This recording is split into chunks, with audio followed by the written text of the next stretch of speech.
കണ്ണൂർ പയ്യാമ്പലം എന്ന് പറയുന്നത് കേരളത്തിലെ തന്നെ ഏറ്റവും മനോഹരമായ ഇടങ്ങളിൽ ഒന്ന് എന്ന് വേണമെങ്കിൽ നമുക്ക് പറയാം. ബീച്ചുള്ള സ്ഥലമാണ്, നിരവധി ടൂറിസ്റ്റുകൾ എത്തുന്ന സ്ഥലമാണ്. ഈ സ്ഥലത്ത് പയ്യാമ്പലം എന്ന് പറയുന്നത് കണ്ണൂർ കോർപ്പറേഷൻ്റെ 53ാമത്തെ ഡിവിഷനാണ്.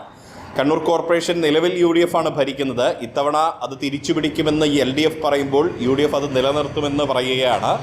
സ്വാഭാവികമായും അങ്ങനെ നിലനിർത്തിയാൽ മേയർ സ്ഥാനത്തേക്ക് പരിഗണിക്കപ്പെടുന്നവരിൽ ഏറ്റവും പ്രധാനമായും കേട്ട് പോരുന്ന പേര് നിലവിലെ കണ്ണൂർ കോർപ്പറേഷൻ്റെ ഡെപ്യൂട്ടി ആയിരുന്ന അഡ്വക്കേറ്റ് പി ഇന്ദിരയുടെ പേരാണ്.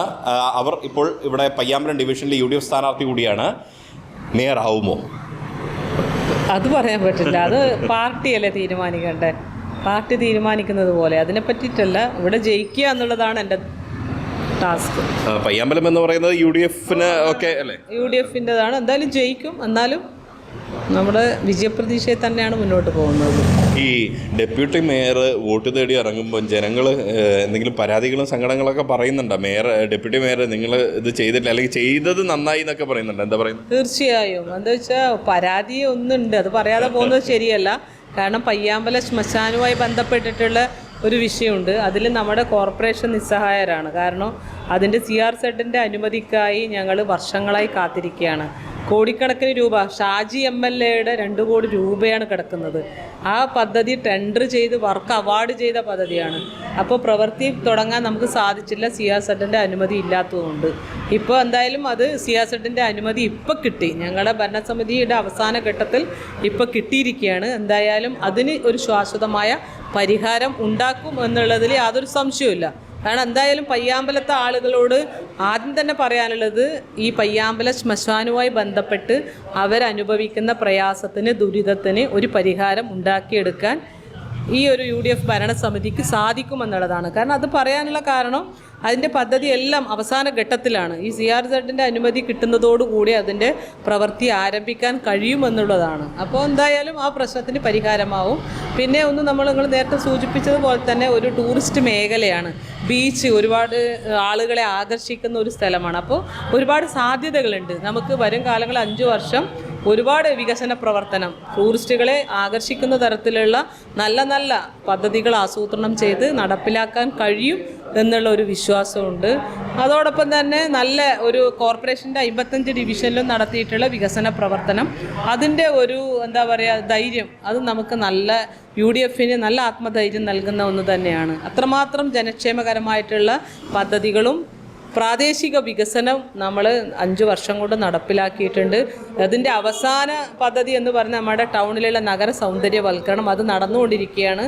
മൾട്ടി ലെവൽ കാർ പാർക്കിങ്, മലിനജല ട്രീറ്റ്മെൻറ്റ് പ്ലാന്റ്. ഇനിയും അത് നമ്മൾ മനസ്സിലാക്കണം. ഈ ഒരു നഗരത്തിലെ നാളുകളിലുള്ള ജനങ്ങൾക്ക്, നാളത്തെ തലമുറയ്ക്ക് കുടിവെള്ളം എന്ന് പറയുന്നത് ഒരു നല്ല ശുദ്ധജലം കിട്ടാത്തൊരു സാഹചര്യത്തിലേക്ക് പോവുകയാണ്. കാരണം എല്ലാ ഓടകളും ഭൂഗർഭജലം പോലും മലിനമായി കിടക്കുകയാണ്. അപ്പോൾ ഈ ട്രീറ്റ്മെൻറ്റ് പ്ലാന്റിൻ്റെ പ്രാധാന്യം, അതിൻ്റെ ഇമ്പോർട്ടൻസ് ജനങ്ങളെ മനസ്സിലാക്കി കൊടുക്കുക, അതെല്ലാ സ്ഥലത്തും അത് കൊണ്ടുവരേണ്ടത് അത്യാവശ്യമാണ്. എന്നാൽ മാത്രമേ നാളുകളിൽ നമുക്ക് നല്ല ഒരു ശുദ്ധജലം ലഭിക്കാൻ സാധ്യതയുള്ളൂ. അപ്പോൾ നല്ല രീതിയിലുള്ള ഒരുപാട് വികസനം കൊണ്ടുവരണം എന്നുള്ളത് തന്നെയാണ് ഞങ്ങളുടെ ആഗ്രഹം. അതിന് ആസൂത്രണം ഒരുപാട് നമ്മൾ നടത്തിയിട്ടുണ്ട്. സ്റ്റേഡിയത്തിൻ്റെ നവീകരണം വരാൻ പോവുകയാണ്, പഴയ ബസ് സ്റ്റാൻഡിൻ്റെ നവീകരണം വരാൻ പോവുകയാണ്, തെക്കി ബസാറിലുള്ള നമ്മൾ SBT ബിൽഡിംഗ് ഉണ്ട്, അതിൻ്റെ ഒരു നവീകരണ പ്രവർത്തനം വരാൻ പോവുകയാണ്. അതിനിടെ ഇടപെട്ടുകൊണ്ട് പറയട്ടെ, നേരത്തെ പറഞ്ഞതായതുകൊണ്ടാണ് ഈ ഇതുമായി ബന്ധപ്പെട്ട് കാർ പാർക്കിങ്ങിൻ്റെ, മൾട്ടി ലെവൽ കാർ പാർക്കിങ്ങിൻ്റെ ഉദ്ഘാടനം 2 തവണ കഴിഞ്ഞു എന്നുള്ളതാണ് CPM പറയുന്നത്. ഇനിയും അത് പൂർത്തിയായില്ല എന്നാണ്. അത് വെറുതെ പറഞ്ഞാണ്, എന്തെങ്കിലും പറയണ്ടേ എന്ന് വിചാരിച്ചിട്ടാണ്. 2 തവണ ഒരു ട്രയൽ റണ്ണാണ് കഴിഞ്ഞത്, ഉദ്ഘാടനമല്ല. വെറും അടിസ്ഥാനരഹിതം. കാരണം അവർക്ക് പറയാൻ ഒന്നുമില്ല. ഇപ്പം അഴിമതി കഥയാണ് പറയുന്നത്. നിങ്ങളൊന്ന് ആലോചിച്ച് നോക്കണം. പദ്ധതി നടപ്പിലാക്കാൻ CPM ഉന്നയിക്കുന്ന അഴിമതി കഥയൊന്നും ഇവിടെ ഏശുകയില്ല. നല്ല ജനങ്ങള് ചോറ് അന്നാഹാരല്ലേ കഴിക്കുന്നത്. കണ്ണൂരിലെ ജനങ്ങൾ അത്ര ബുദ്ധിമോശം കാണിക്കുന്ന ആളുകളാണെന്ന് എനിക്ക് വിശ്വാസമില്ല. കാരണം അത്രമാത്രം ഒരു പദ്ധതി നിങ്ങൾ മനസ്സിലാക്കണം. നമ്മൾ ജനങ്ങളെ മുന്നിൽ പറയുന്ന എന്താണെന്നറിയോ? CPMൻ്റെ ആളുകൾ പറയുന്നത് ഒരു പ്രൊജക്റ്റ് അതിൻ്റെ എഗ്രിമെൻ്റ് പോലും വെച്ചില്ല. ഒരു എഗ്രിമെൻ്റ് പോലും വെക്കാത്ത ഒരു പദ്ധതിക്കാണ് അത് പറയുന്നത് ഇത്ര കോടി, 150 കോടിയുടെ പ്രൊജക്റ്റിൽ 100 കോടി മേയർ അടിച്ചു മാറ്റി എന്ന് പറയുമ്പോൾ അത് അവർക്കേ പറയാൻ പറ്റൂ, വേറെ ആർക്കും പറയാൻ പറ്റില്ല. കാരണം അവരുടെ ശീലം അതാണ്.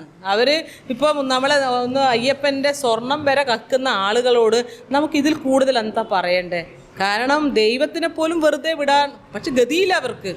അത് കടിച്ചു മാറ്റാതെ അവർക്ക് മുന്നോട്ട് പോകാൻ പറ്റില്ല. അതാണ് സാമ്പത്തികമായി കേരളത്തിൻ്റെ അവസ്ഥ, ഭദ്രത എത്രത്തോളം ഉണ്ട് എന്നുള്ളത് എല്ലാവർക്കും അറിയാം. അപ്പോൾ ദൈവത്തിൻ്റെ അടുത്തേക്ക് പോലും അവർ അഭയം പ്രാപിച്ചിരിക്കുന്ന ഒരവസ്ഥയിലേക്കാണ് പോകുന്നത്. എന്തായാലും മൾട്ടി ലെവൽ കാർ പാർക്കിംഗ് നല്ല രീതിയിൽ ഇപ്പോൾ നന്നായിട്ട് നടക്കുന്നുണ്ട്, ഒരു പ്രശ്നമില്ല. മറ്റൊന്ന്, ഈ കോർപ്പറേഷനിൽ ലീഗ് കോൺഗ്രസ് സീറ്റ് വിഭജന തർക്കം ഉണ്ടായിരുന്നു.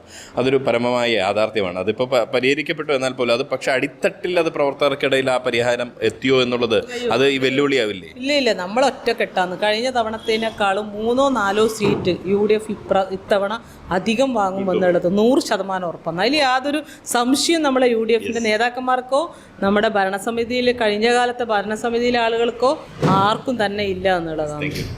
എന്തായാലും കൂടുതൽ സീറ്റുകൾ നേടി, നിലവിലുള്ളതിനേക്കാൾ കൂടുതൽ സീറ്റുകൾ നേടി UDF കണ്ണൂർ കോർപ്പറേഷൻ ഭരണം നിലനിർത്തും എന്ന് തന്നെയാണ് കോൺഗ്രസ് മേയർ സ്ഥാനത്തേക്ക് പരിഗണിക്കുന്ന സ്ഥാനാർത്ഥി കൂടിയായിട്ടുള്ള അഡ്വക്കേറ്റ് പി ഇന്ദിര വ്യക്തമാക്കുന്നത്. മേയർ ആരായിരിക്കും എന്ന ചോദ്യത്തിന് അവർ പറഞ്ഞത് പാർട്ടി തീരുമാനിക്കുമെന്നുള്ളതാണ്. എങ്കിൽ കൂടിയും ഇവരുടെ ഒരു പ്രതീക്ഷ പൂവണിയട്ടെ എന്ന് മാത്രം ഈ ഘട്ടത്തിൽ ആശംസിക്കുകയാണ്. ക്യാമറ പേഴ്സൺ അരുൺ മുഴക്കുന്നിനൊപ്പം Riyas KMR, Kerala vision news, Kannur.